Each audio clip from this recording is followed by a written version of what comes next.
শুক্রবার দিনের সবচাইতে বেস্ট পার্ট হচ্ছে এটা। সেটা হচ্ছে আমার শ্বশুর মসজিদে নামাজ পড়তে গেলে জিলাপি দিক, মিষ্টি বা বিস্কিট যেটাই দিক না কেন উনি বাসায় এসে সবার আগে আমার রুমটা বড় তো উনি সবার আগে আমাকে জিজ্ঞেস করে, "মুক্তা খাবে?" তো আমি তো অবশ্যই মাথা নাড়ি যে, "হ্যাঁ, খাবো তো।"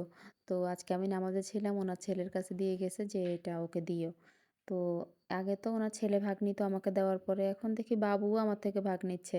তো আমি সকালবেলা উঠে ভাত তরকারি রান্না করে ফেললাম। আরও রান্না করেছি যেগুলোর ভিডিও ক্লিপ আমার কাছে নেই। তারপর তাড়াতাড়ি করে রুটি খেয়ে নিলাম। এই তো বাবুর সাথেও একটু খেলাধুলা করলাম। সে তার খালামণির সাথে কথা বলে খুবই খুশি। তারপর গোসল করে নিলাম। গোসল করার পরে বাবুর জামাকাপড় ধুইতে আর পারছি না। এত বেশি জামাকাপড় হয়।